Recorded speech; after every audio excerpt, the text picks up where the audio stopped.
July 7, 1937, near Beijing, a significant event occurred, leading to the full-scale Second Sino-Japanese War. But what caused this? Well, it's a good thing you asked. It all started during a routine military exercise by the Japanese army, who were stationed in China as part of earlier treaties. During these exercises, a Japanese soldier went missing, leading the Japanese to suspect he had been captured by Chinese forces.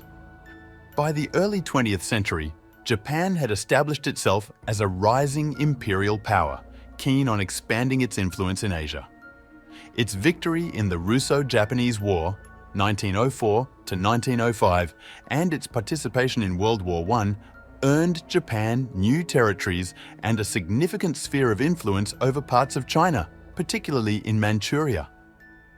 This expansion was furthered by the establishment of the puppet state of Manchukuo in 1932 after the Japanese invasion of Manchuria.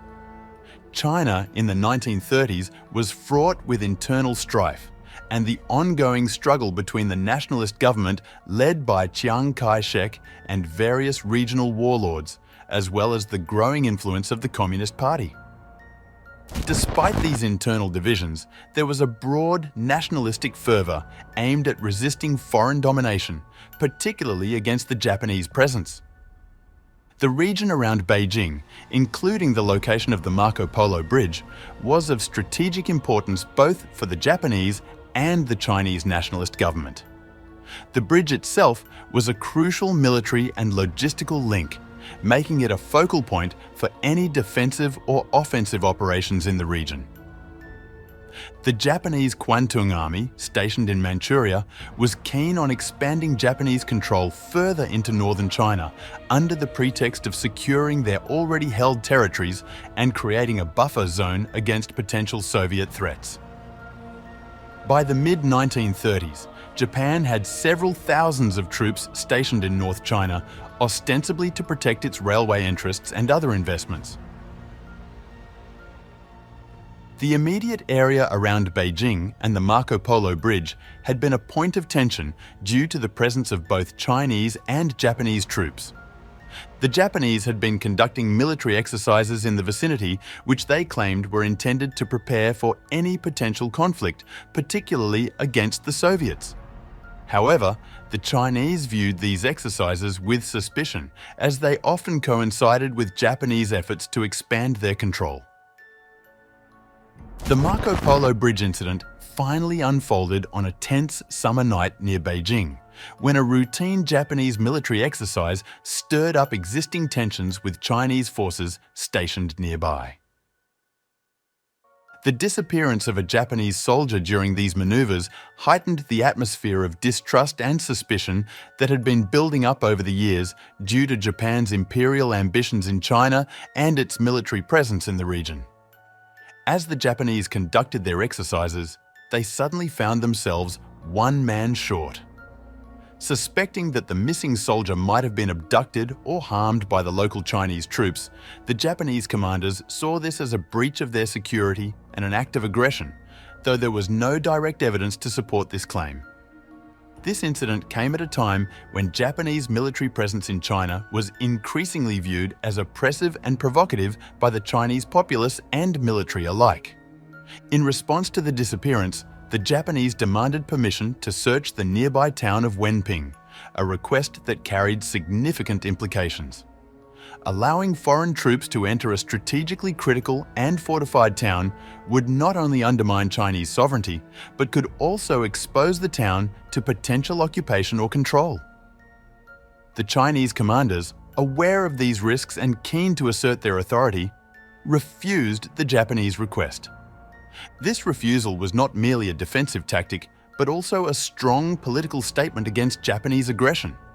It underscored the Chinese resolve to stand up to Japan's imperialistic policies, which had already led to the occupation of Manchuria and the establishment of the puppet state of Manchukuo.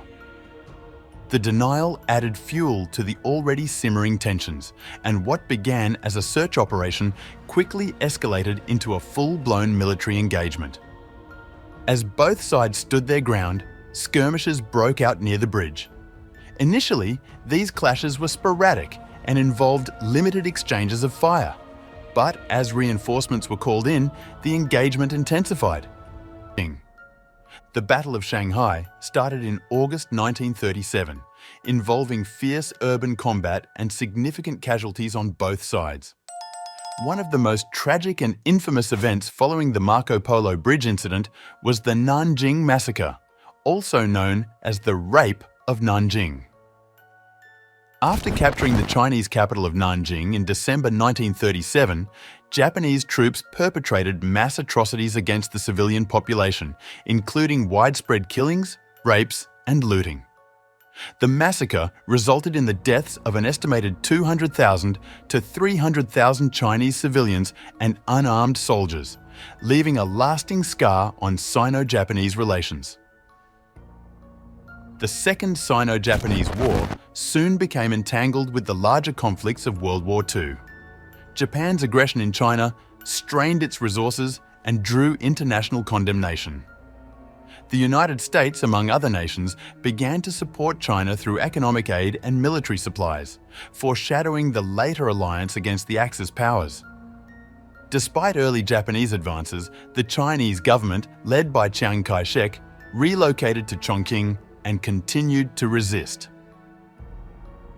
The Chinese Communist Party, under Mao Zedong, also played a significant role in organizing guerrilla warfare against Japanese forces in occupied territories. This internal resistance movement not only hampered Japanese efforts, but also set the stage for the eventual Chinese Civil War between the nationalists and communists after Japan's defeat. The war had devastating effects on China, with millions of civilian and military casualties, widespread destruction, and significant economic disruption. It also intensified the Chinese people's resolve against foreign domination and contributed to the eventual communist victory in the Chinese Civil War. For Japan, the war drained resources and stretched its military thin, contributing to its eventual defeat in World War II. The conflict highlighted the aggressive expansionist policies of Japan, which increasingly alarmed other nations. The conflict between China and Japan did not remain isolated. It merged into the broader context of World War II. Japan's aggressive actions in China were part of its larger imperial ambitions in Asia, which eventually led to conflicts with other powers, including the United States. The attack on Pearl Harbor in 1941 was, in part, a consequence of Japan's needs to secure resources for its war efforts in China and the broader Asia-Pacific region. In the long term, the war had lasting effects on both China and Japan. For China, the devastation and suffering experienced during the conflict fueled a strong sense of nationalism and anti-Japanese sentiment, also weakening the nationalist government and setting the stage for the Communist Party's eventual takeover and the establishment of the People's Republic of China in 1949. If you enjoyed this video, don't forget to like, subscribe, and also hit the notification bell to get an update on more of our contents.